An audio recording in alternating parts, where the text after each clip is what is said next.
well, here's my chicken plucker. It's been a while since I posted the part 1. And that was just an introduction to what I was doing. I was excited and got using this. Let's see, 3 batches of chicken so far. Some Cornish cross and some Red Rangers so far. Let me give you a walk around here. Yeah, I need to pull it out so we can see it better. See if I can get on this and move it a little bit. Bear with me.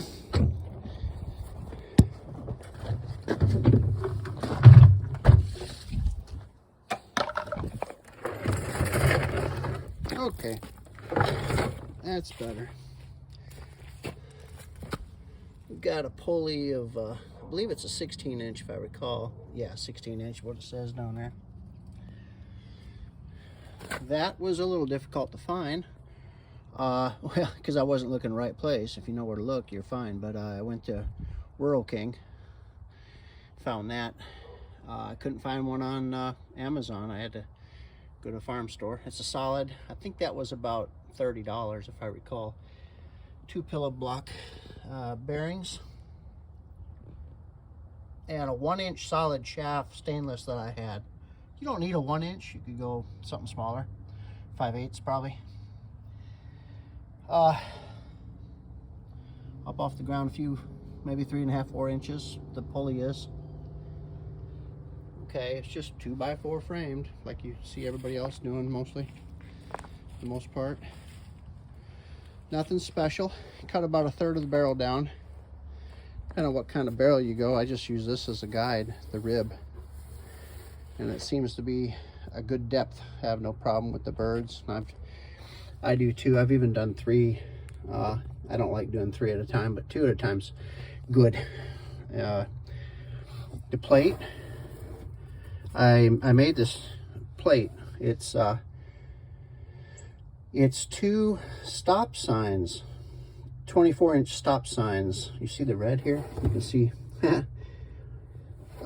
2 stop signs. I use the unpainted sign, of course, as you can tell, for the outside. And I thought 1 stop sign would not be thick enough, aluminum stop sign. So I put 2 of them together. Some rivets around the edges. You can see the rivets there. And then under here, guys, is simply the hub that attaches to the shaft. Let me see if I can give you a look here. Can you see it? There's a hub. I don't know if you can see it or not. Well, that hub is a go-kart hub. That's all it is. Aluminum go-kart hub, already cut for some holes. And I just ran it through that and tapped it onto a keyway into the shaft. I had to cut the groove into my shaft because I had no, so I took a grinder. You can find ways to do that. Just the width of a 1/4-inch grinder works perfect, or maybe it's 3/16. I can't remember. A standard grinder fits about the perfect width. And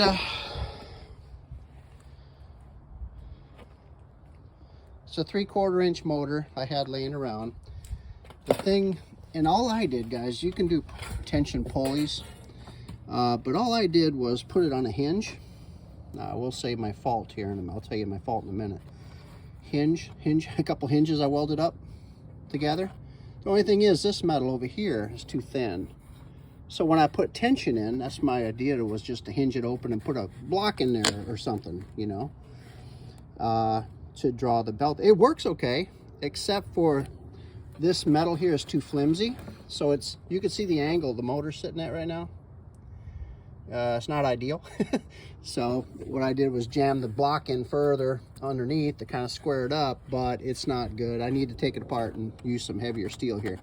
But I do like the idea of the hinges. The solid here, well, actually it's not. That's bowed away a little bit right there now too, I noticed. I'll probably have to just come in with some heavier steel.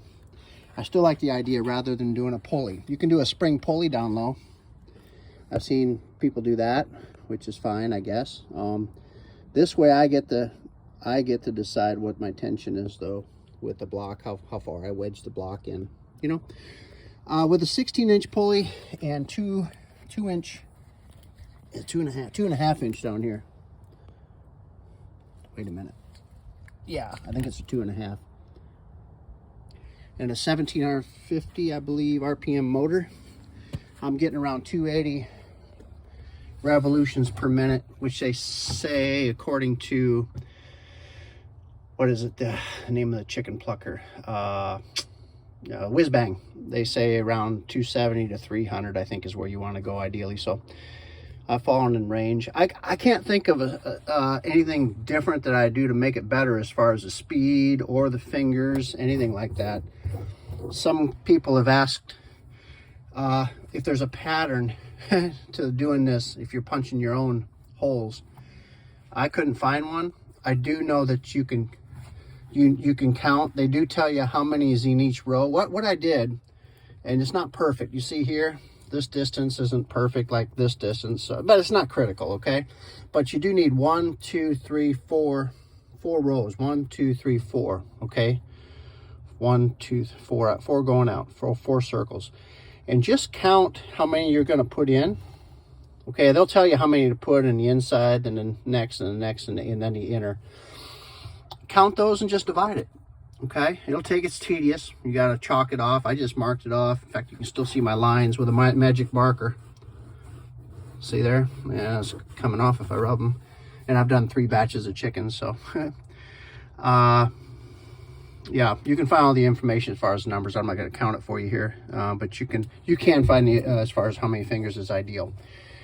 And then what I did is you can either do this or not. You can cut out the bottom of your chicken, your barrel altogether, and just let the feathers fly out. I decided that I wanted to catch them on this side. Yeah, so I cut just the area out here and run a couple fingers down. You can see one of them right there. 2 of them that sweep, they just ever so slightly touch the floor of the barrel, and they sweep the feathers out. It works beautifully, just beautifully. Now this is all extracurricular stuff. I just had these wheels laying around and some steel so I could carry it, put a handle here. This is off a Tractor Supply. See the weatherman over there? I put the horse up there rather than chicken. I figured I'd put chicken on here just for decoration. Okay, and it's not ideal. This handle's not good because it's too heavy because the motor's on the other side. Wasn't a very good idea, honestly. You got to really lay it back to get it to roll very well. So better weight distribution, or actually probably putting the handle, wheels should have been maybe on this side. I don't know, figured out. It's not terrible. And then that's it, just a switch, control the motor. All right, 2x6s down low. Okay, 2x6, 2x6, 2. These dimensions are not critical. How high do you want your operating barrel? That's the question. As far as your length of shaft, it doesn't really matter. Just keep the pulley up off the ground enough, and you decide how long your shaft is. That's not critical. Okay. Yeah, it's just some scrap metal I had around, make it look kind of cool. All right, so here we go.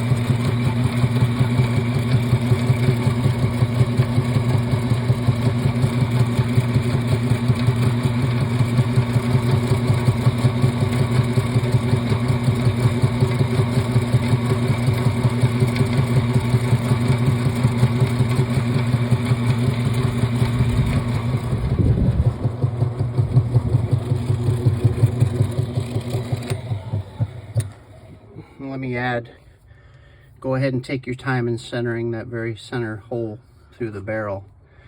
set your plate in, measure to the sides, get your tolerance, maybe put a piece of wood or shim of some kind. So that way you can find your center. Okay.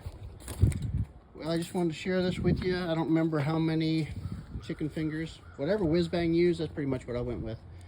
You can find all kinds of, most people are basing their things off of Whiz Bang, so. But she's doing beautifully. Man, I really honestly, except for maybe adding some water, I don't think it's a big deal. I don't like the sprayers much. They don't do much anyway. I'd rather stand here with a hose because I want to be keeping my eye on when the feathers are off and I'm not bruising the chickens or tearing the skin. So I'm going to stand here and monitor with a spray hose anyway. So I know it's nice, I guess, to have a little rim sprayers, but I'd rather be blasting the birds and putting the water hard where I want it. So in my opinion, don't bother adding a ring of water. All right, if you have any questions, why, go ahead and ask away and see if I can get back. I'm not on YouTube a whole lot, so there you go. Okay. It's awesome. That's the only way, man. Processing birds, it's beautiful now. It's so fun. I look forward to using the thing. All right, have a great day. Blessings. Bye.